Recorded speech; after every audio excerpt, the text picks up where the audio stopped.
JK செய்திகளின் இரவு நேர பிரதான செய்திகள். அமெரிக்க தொழிலதிபரான எலான் மஸ்கின் ஸ்டார்லிங்க் என்ற செயற்கைக்கோள் அடிப்படையிலான இணைய சேவையை இடைநிறுத்த இலங்கை அரசாங்கம் நடவடிக்கை எடுத்துள்ளது. நாட்டின் பாதுகாப்பு மற்றும் அரசு நிறுவனங்களின் தனிப்பட்ட தரவுகள் ஆகியவற்றின் பாதுகாப்புக்கான உத்தரவாதம் உறுதி செய்வதற்காக இந்த இணைய சேவையை இடைநிறுத்த அரசாங்கம் தீர்மானித்துள்ளது. அத்துடன் ஸ்டார்லிங்க் இணைய சேவையை சிலர் சட்டவிரோத நடவடிக்கைகளுக்காக பயன்படுத்துவதற்கு வாய்ப்புள்ளதாகவும் அறிவிக்கப்பட்டுள்ளது. இலங்கை தொலைத்தொடர்புகள் ஒழுங்குபடுத்தும் ஆணைக்குழு கடந்த 2024ஆம் ஆண்டு எலான் மஸ்கின் ஸ்டார்லிங்க் என்ற செயற்கைக்கோள் அடிப்படையிலான இணைய சேவையை இலங்கைக்கு வழங்குவதற்கான உரிமத்தை வழங்கியது. இந்நிலையில் ஸ்டார்லிங்க் இணைய சேவையின் பாதுகாப்புக்கான உத்தரவாதம் உறுதி செய்யப்படும் வரை இணைய சேவையை நாட்டில் நடைமுறைப்படுத்த புதிய அரசாங்கம் அனுமதி வழங்காது என டிஜிட்டல் பொருளாதார பிரதி அமைச்சர் பொறியியலாளர் இரங்க வீரரத்ன தெரிவித்துள்ளார். யாழ்ப்பாணத்தில் தனியார் நிதி நிறுவனத்தின் முகாமியாளராக கடமையாற்றும் ஒருவர் அயல் வீட்டில் உள்ள ஆசிரியரை மண்வெட்டியினால் தாக்கியுள்ளார். பாதிக்கப்பட்ட நபர் யாழ் போதனா வைத்தியசாலையில் சிகிச்சைக்காக அனுமதிக்கப்பட்டுள்ளார். யாழ்ப்பாணம் அச்சுவேலி பகுதியில் கடந்த 22ஆம் தேதி இச்சம்பவம் இடம்பெற்றுள்ளது. பாதிக்கப்பட்ட குறித்த நபர் அச்சுவேலி போலீஸ் நிலையத்தில் இச்சம்பவம் தொடர்பில் முறைப்பாடொன்றையும் பதிவு செய்துள்ளார். குறித்த முறைப்பாட்டிற்கு அமைவாக தாக்குதலை மேற்கொண்ட முகாமியாளருக்கு துணை போன தாயார் மற்றும் 2 சகோதரிகள் இன்று அச்சுவேலி போலீசாரால் கைது செய்யப்பட்டுள்ளனர். கைது செய்யப்பட்ட மூவரும் நீதிமன்றத்திற்கு கொண்டு செல்லப்பட்டுள்ள நிலையில் தாக்குதலை மேற்கொண்ட நிதி நிறுவன முகாமியாளர் நீதிமன்றில் முன்னிலையாகவில்லை என அறிவிக்கப்பட்டுள்ளது.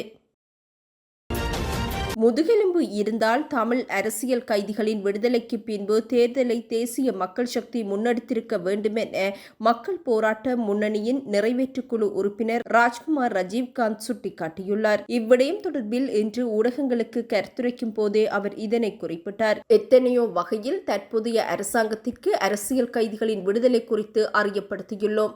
இருப்பினும் இன்று வரை எவ்வித ஒரு நடவடிக்கையும் எடுக்காமல் தற்போது ஒரு தேர்தலுக்காக பொய்யான வாக்குறுதிகளுடன் தேசிய மக்கள் சக்தி உறுப்பினர்கள் தேர்தலில் களமிறங்கியுள்ளனர்.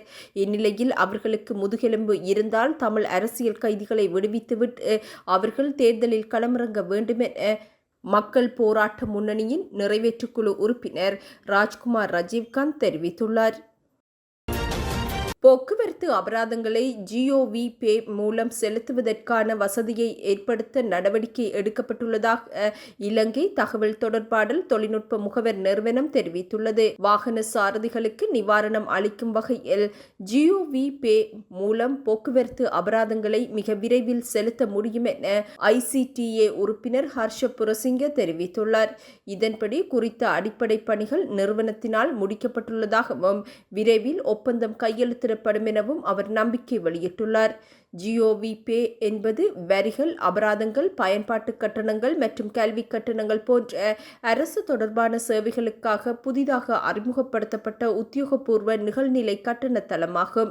இந்நிலையில் பல நிறுவனங்களுடன் ஒருங்கிணைந்த பின்னர் குறுகிய காலத்திற்குள் பல புதிய அம்சங்களுடன் GOV-Pay இறுதியாக பொதுமக்களுக்கு அறிமுகப்படுத்தப்பட்டதாகவும் ஹர்ஷ புரசிங்க தெரிவித்துள்ளார். அத்துடன் GOV-Pay-ஐ அறிமுகப்படுத்திய போது 16 அரச நிறுவனங்கள் இருந்ததாகவும் தற்போது 25 நிறுவனங்கள் உள்ளதாகவும் அவர் குறிப்பிட்டுள்ளார். இதன்படி ஒவ்வொரு வாரமும் புதிய அரச நிறுவனங்களை இணைத்து தாம் செயற்பட்டு வருவதாகவும் ஹர்ஷ புரசிங்க குறிப்பிட்டுள்ளார். புகலிட கோரிக்கையாளர்களை ருவண்டாவிற்கு நாடு கடத்தும் திட்டத்திற்கு பதிலாக புதிய திட்டம் ஒன்றை பிரித்தானியா நடைமுறைப்படுத்தியுள்ளது. புகலிட கோரிக்கையாளர்களை ருவாண்டாவிற்கு நாடு கடத்தும் திட்டத்தை இரத்து செய்வேன் என உறுதியளித்து கெய்ர் ஸ்ட்ராமர் தேர்தலில் வெற்றி பெற்றிருந்தார். இருப்பினும் அதற்கு பதிலாக தற்போது புதிய திட்டம் ஒன்றை நடைமுறைப்படுத்த அவர் திட்டமிட்டுள்ளார். பிரித்தானியாவை ஆண்ட முந்தைய கன்சர்வேட்டிவ் அரசு சிறு படகுகள் மூலம் பிரித்தானியாவிற்குள் நுழைந்த புலம்பெயர்வோரை ஆபிரிக்க நாடான ருவாண்டா போன்ற நாடுகள் நாடு கடத்தி அவர்களுடைய புகலிட கோரிக்கைகளை பரிசீலிக்கும் வரை அவர்களை அந்நாட்டில் தங்க வைக்க திட்டமிட்டிருந்தது.